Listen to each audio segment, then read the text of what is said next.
Bonjour. Premier test de la chaudière. Scott double flux. Elle est montée à 8 bars en environ 6 minutes. J'ai accouplé à cette grosse chaudière remplie de 75 centilitres d'eau. J'ai accouplé mon gros tank JMC avec un niveau. Ce niveau, j'espère que vous le voyez, je l'avais mis à mi-hauteur de niveau de gaz pour voir la consommation. Là, j'ai ouvert la vanne vapeur en grand et la pression retombe gentiment vers 7 bars au bout d'une minute. Donc si j'ai ralenti, je ralentis un tout petit peu. Il faut vous dire que c'est hyper chaud. Alors, attendez, je vais prendre un torchon, quelque chose.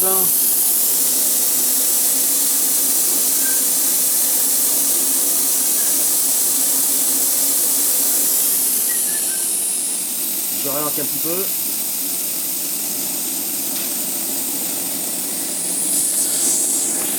Aussitôt la pression remonte. Je vérifie le gaz. Donc je suis ouvert. Le tank, comme vous le voyez, le tank est déjà en train de, pas de geler, mais en tout cas de condenser. Donc ça veut dire qu'effectivement la pression à l'intérieur doit commencer à tomber au bout de quelques minutes. Donc j'essaie de voir en 5 minutes combien je consomme d'eau. Alors c'est très empirique, hein, mais ici j'avais mis le niveau à fond, le niveau en haut, et je suis déjà descendu, vous voyez, d'un bon centimètre.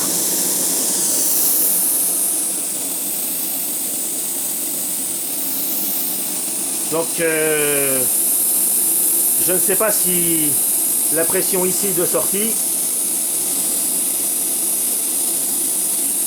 me permettra de maintenir. Vous voyez, dès que j'arrête de temps, dès que je ralentis, la pression monte.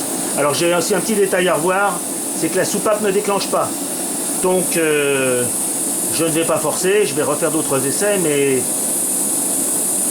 je vais devoir desserrer le petit contre-écrou parce que vous voyez, dès que je ralentis, je passe à 9 bars.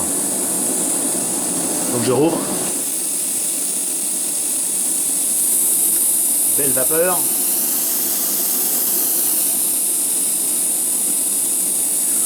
Brûlante, brûlante. Donc 9 bars, je ralentis.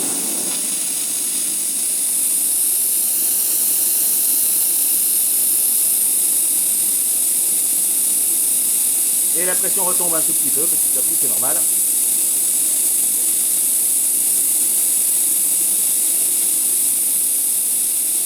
Ce test ne veut pas dire grand chose, hein, puisque j'ai pas de machine derrière et je ne sais pas comment va se comporter, mais voilà, si j'ai ouvert à fond, au moins ça réchauffe l'atmosphère.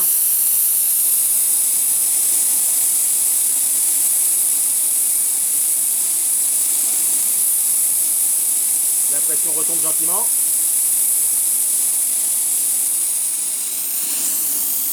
Le tank reste bien frais.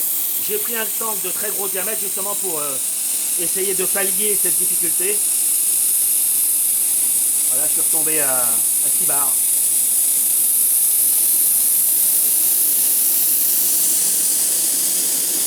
Et le niveau d'eau descend doucement.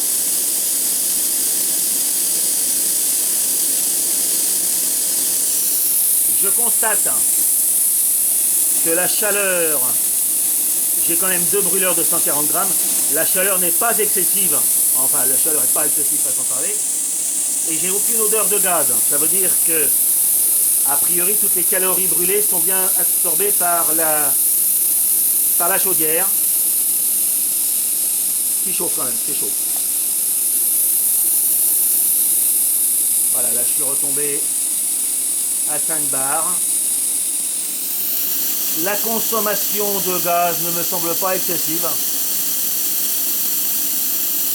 Je suis à 12 minutes, donc j'ai déjà fait les 5 minutes a priori de... J'ai déjà fait les 5 minutes, puisqu'à peu près 7-8 minutes de chauffe, et là 12 minutes. Donc j'ai fait mes 5 minutes. Donc je sais qu'a priori je n'aurai pas besoin de remplir la chaudière à fond pour avoir mes 6 minutes d'autonomie, c'est-à-dire si je l'espère faire 12 km/h, 5 minutes de course, 5 minutes de course et la minute de démarrage. Voilà, donc c'est le petit test. Bon, je n'imaginais pas de toute façon que la chaudière ne fonctionnait pas, mais je ne sais pas encore exactement le rendement.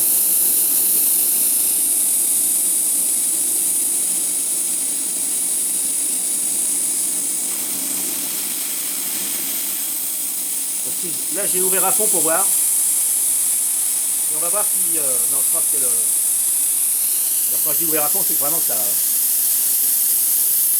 ça pousse, hein, ça souffle. La pression suit vraiment. Je vais voir si je peux accélérer le gaz, mais non, je pense pas. Hein. Non, c'est à fond.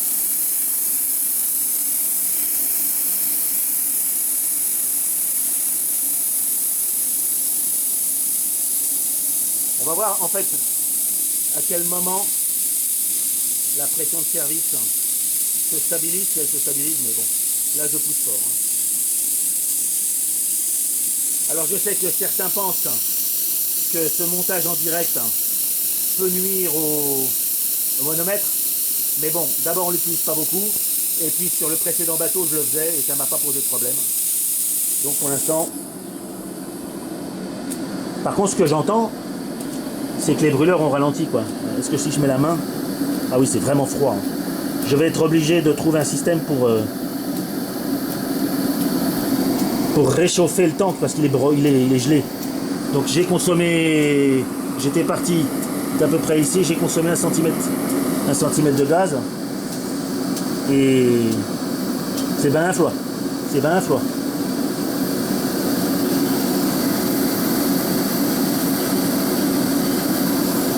Le système est super pratique parce que j'ai qu'à les visser, vous voyez, ils sont positionnés. Alors c'est sûr que dès que je ralentis, la pression monte.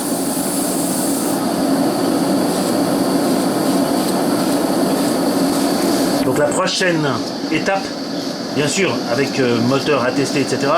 La prochaine étape c'est voir comment on peut réchauffer le tank pour garder une pression, puisque tout à l'heure, au démarrage, il faisait un bruit beaucoup plus vivant. Et en termes d'eau, bah, vous voyez, j'en suis déjà à 15 minutes, donc ça fait largement environ... j'ai encore de l'eau. J'ai encore de l'eau dans la chaudière. Donc je vais arrêter là mon test, ça sert à rien de prendre le moindre risque avec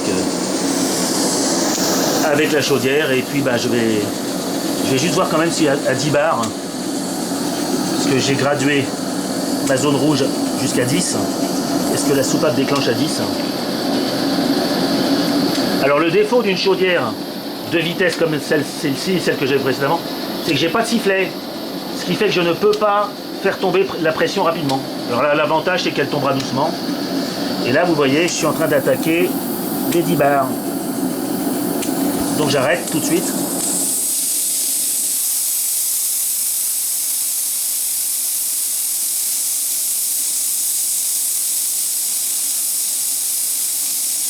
Et je retombe. À 10 bars, la vapeur, même si elle n'est pas surchauffée, la vapeur est beaucoup plus sèche. Ouais, c'est pas même chaud, mais en tout cas, elle est beaucoup plus sèche qu'à 2 bars, vous l'imaginez bien. Voilà. Voilà. Voilà. Je ne sais pas si le voilà est un type verbal, mais en tout cas, le dernier mot que je vais vous dire, c'est au revoir les amis.